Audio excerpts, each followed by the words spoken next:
కాంగ్రెస్ పార్టీకి ఉప ఎన్నికల్లో డిపాజిట్లు రావడం లేదు. భారతీయ జనతా పార్టీ వేగంగా వస్తుంది. బీఆర్ఎస్ కేసీఆర్ మాయ మాటలు మూటలతో ఎన్నికలకు వస్తున్నాడు. ఆ మాయ మాటలకు బీఆర్ఎస్ ఎన్నికల్లో పెట్టే మూటలను మీరు ఎట్లా తట్టుకొని ఎన్నికల్లో మీరు గెలుస్తారని నన్ను అడిగారు.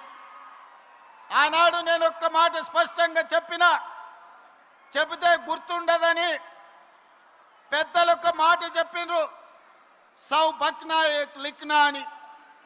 ఆ మీడియా మిత్రులకు నేను ఒక మాట చెప్పిన, మీరు కాగితం తీసుకొని రాయండి, సీల్డ్ కవర్లో పెట్టండి. డిసెంబర్ ఎన్నికల తర్వాత ఫలితాలు వచ్చినప్పుడు నేను చెప్పింది నిజమా కాదా తెరిచి చూడండి. ఈరోజు నేను చెబుతున్నా అని ఆనాడు ఒక మాట చెప్పిన. మీడియా మిత్రులకు నేను ఇవాళ గుర్తు చేయదలుచుకున్నా. ఖమ్మం మీడియా మిత్రులు, హైదరాబాద్ గాంధీ భవన్ మీడియా సోదరులను మీరు అడిగి తెలుసుకోండి నేను చెప్పింది నిజమా కాదా. ఆనాడు నేను ఒక మాట చెప్పిన, రాబోయే ఎన్నికల్లో ఖమ్మం సభ చూసిన తర్వాత కాంగ్రెస్ పార్టీకి 65 ఎమ్మెల్యేలు గెలుస్తారు.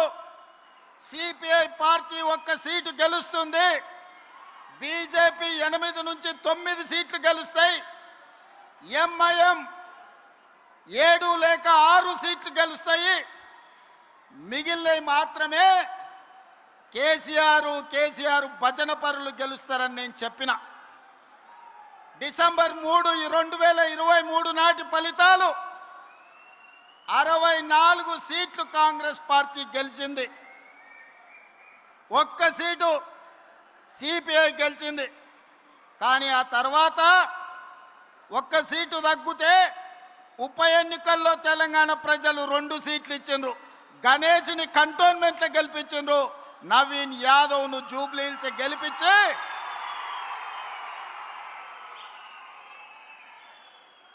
64 సీట్లను 66 సీట్లు చేసిరు. ఆనాడు నేను చెప్పిన జోస్యం. ఆ తర్వాత పార్లమెంట్ ఎన్నికలు వచ్చినప్పుడు సూటిగా చేవెళ్ళ గడ్డ మీద నుంచి సవాలు విసిరిన, కేసీఆర్ రాసి పెట్టుకో, పార్లమెంట్ ఎన్నికల్లో నీకు గుండు సున్నా, నీకు పంగనామాలు పెట్టిస్తే తెలంగాణ ప్రజలతోనని.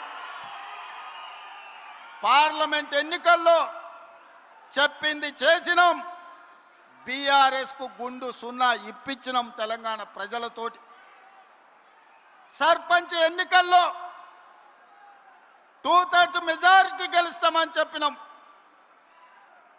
మున్సిపల్ ఎన్నికల్లో 85-90% గెలుస్తామని చెప్పినాం.